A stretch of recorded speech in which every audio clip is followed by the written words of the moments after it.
Olá, está no ar o Momento Papo de Mãe. A diabetes infantil ou do tipo 1 é uma doença autoimune que pode surgir até os 18 anos. Mas há crianças desenvolvendo também a diabetes do tipo 2, que é adquirida de acordo com maus hábitos de vida e que era mais comum em adultos. Para essa conversa, convidamos a nutróloga Ana Luísa Vilela e a Daniela Vilas Boas, mãe da Sofia, de 10 anos, que também está aqui com a gente. E você tem ainda o Henrique, que está com quantos anos? 7 anos. Com 7 anos. E a Sofia, ela tem a diabetes do tipo 1, é isso? Uhum. É? Quantos anos ela tinha quando vocês descobriram? Ela tinha 4 anos. E vocês descobriram como? Ela começou a tomar muita água e a fazer muito xixi. Voltou a fazer xixi na cama, que era uma coisa que ela já não fazia mais. E depois que veio o diagnóstico é que a gente viu que já havia alguns sintomas, como, por exemplo, ela estava muito magra. E a gente estava até investigando para ver se poderia ser algum verme, alguma coisa assim, porque foi um pouco repentino, assim, o emagrecimento, isso. Depois que veio o diagnóstico é que a gente constatou que é um sintoma também do diabetes. Ana Luísa, o que é a diabetes tipo 1? Então, diabetes tipo 1 é uma doença que o pâncreas para de funcionar. Ele para de produzir insulina. O que é insulina? É um hormônio que é responsável por tirar o açúcar de dentro da corrente sanguínea e jogar para dentro da célula. O açúcar ele é tóxico dentro da corrente sanguínea e ele é a nossa fonte de energia. O que acontece? A diabetes tipo 1 é uma doença autoimune. É como se o nosso corpo brigasse contra essas células que produzissem a insulina. E o tratamento, qual é? Repor esse hormônio que não é produzido. É a insulina. Tá? Então, hoje em dia, as crianças vivem muito bem. Qual que é o passo mais difícil? Entender, conhecer a doença, porque ainda existem muitos tabus disso. E o diagnóstico é muito difícil, porque ninguém pensa que uma criança vai desenvolver uma doença assim. Para a gente que tem um olho mais viciado, nossa, é muito óbvio, olha, isso está acontecendo. Mas para os pais, um pai de primeira viagem, é tudo muito difícil. E é uma doença grave. A criança pode entrar em cetoacidose, ela pode entrar em coma, ela pode ter convulsões. Então, precisa ter esse controle com os medicamentos e que é um controle diário, é isso? É a insulina, né? A gente faz a contagem de carboidratos e aplica a insulina necessária para poder abaixar a glicose no sangue, manter E tem equipamentos para isso? Tudo é mais moderno hoje? Como é que identifica e que aplica a insulina? A glicemia a gente mede com o glicosímetro, né, que são as tiras teste, e a insulina ela usa a bomba de insulina, então ela não precisa tomar injeção. A bomba já faz a contagem, ela já calcula o quanto de insulina que ela precisa e já manda através de um cateter. E Sofia, então explica pra gente como é que é conviver com a diabetes tipo 1 para outras crianças que não sabem. Você mede todo dia, aí aplica a insulina, como que aplica essa insulina? Eu tenho que medir sempre o destro antes de comer e daí eu coloco na bomba quanto que deu e a comida com os carboidratos da comida e coloco na bomba. E ela soma o tanto de comida o tanto de insulina que tem que aplicar e manda. E dói para aplicar ou você já acostumou? Não, na verdade, para aplicar não dói. Não? É porque fica uma bombinha na cintura, é isso? Dá pra gente ver? Dá. Como que é? A bomba foi uma evolução muito grande. Antigamente, a gente tinha que supor a quantidade de insulina que ela ia precisar e a gente tinha que aplicar ou com canetas ou então com a própria injeçãozinha. Então, a bomba dá uma liberdade muito grande, porque você já tem essa insulina com você, ela precisando, ela tem essa liberdade. E o catéter, ele fica por um tempo, ela não tem que se furar toda hora. É automático, então? É como se fosse um adesivo. Entendi. E esse adesivo tem uma introduçãozinha na pele, uma canulazinha bem pequena, então ela não tem que ficar se furando exagerando, nada disso. Então é uma, é uma grande liberdade. Mas para medir antes, aí tem que fazer um furinho no dedo. Sim, aí esse que é o furinho. E tem a ver com a alimentação também, quer dizer, com base no que dá o resultado, isso interfere na alimentação dela? Porque às vezes a gente fala, a criança com diabetes tipo 1 não pode comer nada de açúcar, mas não é verdade, ela pode comer açúcar ou não pode? Como que é? Ela está tomando um remédio para suprir a necessidade do hormônio, então ela pode comer. Só que ela tem que saber, quando ela comer, ela tem que saber fazer essa contagem de carboidratos. Então, hoje a gente está tendo muita tecnologia. Daqui uns dias o sensor vai ser pela pele, ela não vai precisar mais se furar. A gente já tem essa tecnologia já. E daqui uns dias a insulina também vai ser aplicada via nasal. A gente está tendo outros meios.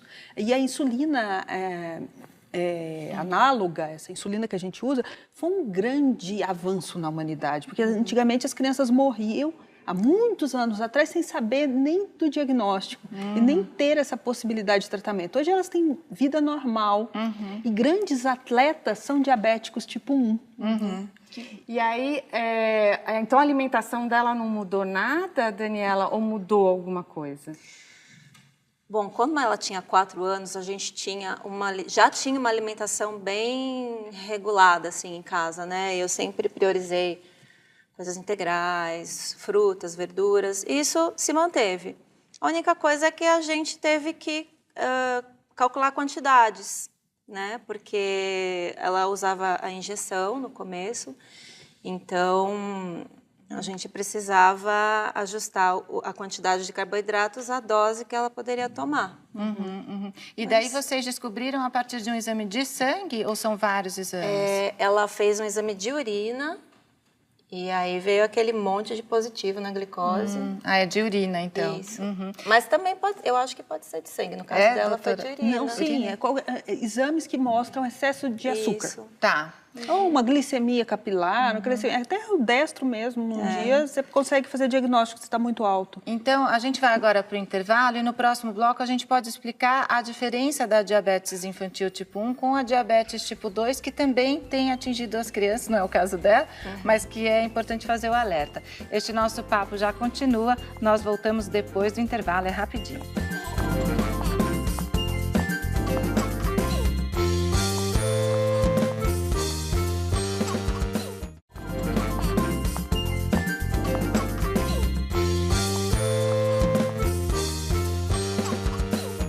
O Momento Papo de Mãe está de volta e o assunto é diabetes infantil. Daniela, eu imagino que essa bombinha da Sofia, ela tenha muito mais liberdade. Ela possa ir para casa das amigas, viajar, sem que um adulto precise ficar injetando a insulina. Foi o nosso intuito principal, assim, a buscar esse tratamento, porque deu total autonomia para ela, né? E os seus amiguinhos ficam te perguntando, Sofia, o que é essa bolsinha? Na verdade, os meus amigos, eles já conhecem, mas as pessoas que, às vezes, eu mexo, quando eu tô indo tomar lanche na escola, eles ficam falando, não pode trazer celular pra escola. Eles acham que é celular. Aí você explica. Sim. É um celular com fiozinho, é um celular diferente. E vocês conseguiram pelo SUS o tratamento dela com essa bombinha? A bomba nós compramos porque a gente queria essa que tem a tecnologia do sensor, né? O governo, ele costuma dar a outra bombinha que não tem essa tecnologia. Então, mas a gente recebe do governo os insumos. O reservatório, o cateter e a insulina. E é isso, doutor. Quer dizer, toda criança pode ter acesso a esse tipo de tratamento? Normalmente você tem que passar por processos. Essa bomba, a bomba está disponível principalmente para crianças com muita dificuldade de controle glicêmico, só que como tudo às vezes é um pouco moroso e difícil. Então, o sonho de consumo é que todos pudessem receber essa bomba, porque é o tratamento mais moderno. E doutora, e a diabetes tipo 2, né? A gente sabe que a obesidade, infelizmente, muitas crianças estão tendo doenças de adulto. Então, a diabetes tipo 2, crianças com esse tipo de diabetes por causa da obesidade? A obesidade hoje é uma realidade dura que a gente tem que enfrentar. 54% da população brasileira está acima do peso.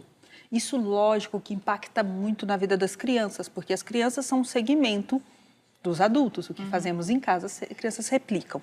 Então, o que é a diabetes tipo 2? É uma incompetência do pâncreas em produzir tanta insulina como é necessário. Por que a diabetes aumenta muito? Por que o risco de diabetes aumenta muito quando uma criança é obesa? Porque a obesidade, ela carrega ela é fruto de várias pequenas doenças. Resistência autoinsulínica, ovário policístico, compensação alimentar. Quando a gente diminui essa resistência à insulina, a gente precisa que o nosso pâncreas trabalhe mais para fazer o mesmo trabalho que ele fazia antes. Então, é a obesidade que pode causar diabetes tipo 2, e não a diabetes que provoca a obesidade, é isso? Não, pelo contrário, a diabetes até provoca um emagrecimento rápido, então é o contrário. E daí o tratamento da diabetes tipo 2 é diferente? O tratamento da diabetes tipo 2 é diferente, por quê? O pâncreas funciona, ele é incompetente, mas ele funciona. Então, durante um período, a gente pode estimular esse pâncreas a produzir melhor. Ou a gente pode modificar o papel da célula, deixando ela mais aberta, mais fácil de entrar a glicose dentro da célula, diminuindo a resistência insulínica. Isso a gente faz com medicamentos.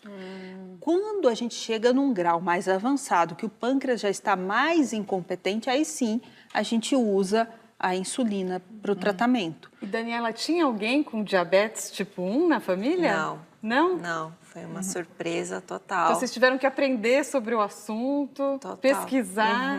Foi uma novidade. Foi, eu digo, é quase uma faculdade para você poder cuidar da Sofia. E a gente sabe qual é a causa da diabetes tipo 1?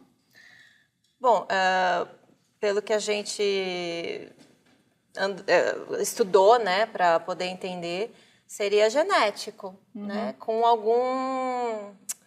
Eu acho que até a doutora pode explicar melhor, com algum fator emocional ou... Tem que ter um fator desencadeante. Um fator desencadeante. Já tem uma tendência a isso? E daí algo que... Existem algumas pesquisas em cima, tem alguns estudos que mostram que até fatores externos, como o contato dos pais com agrotóxicos, algumas coisas associadas à genética familiar, é uma doença autoimune. Quais são as doenças autoimunes? Lúpus, doenças de tireoide. O nosso corpo briga contra o nosso corpo. E daí, às vezes, você nem sabe por quê. Aí, às vezes, você nem sabe. Algum fator desencadeante desencadeou isso. E a diabetes é grave porque a insulina é uma coisa fundamental para o nosso desenvolvimento. Entendi. É um hormônio muito importante. É um hormônio até anabólico, né? Que faz a gente crescer, que faz a gente ter energia, que faz a gente não ter problemas arteriais. Ela vai ter uma vida normal, ela é muito bem cuidada. Ela repõe um hormônio que ela não produz. E a gente vê, né, que bem controlada e bem tratada, a criança tem uma vida normal, como a Sofia, que está ótima, maravilhosa. Muito obrigada pela presença aqui no Momento Papo de Mãe. A gente adorou recebê-la, Sofia. Obrigada, Daniela, pela participação. Eu que agradeço pela oportunidade. Doutora, muito obrigada pelas orientações. Obrigada, adoro falar sobre esses temas, porque ajuda muito em casa, né? Verdade. E tem alguma rede social para deixar, doutora? Doutora Ana Luísa Vilelo, Luísa com S. Tá ótimo, olha. E obrigada a você que nos acompanha. No Momento Papo de Mãe é assim, a gente fala sobre a criação dos nossos filhos em todas as idades. Até o próximo programa. Tchau!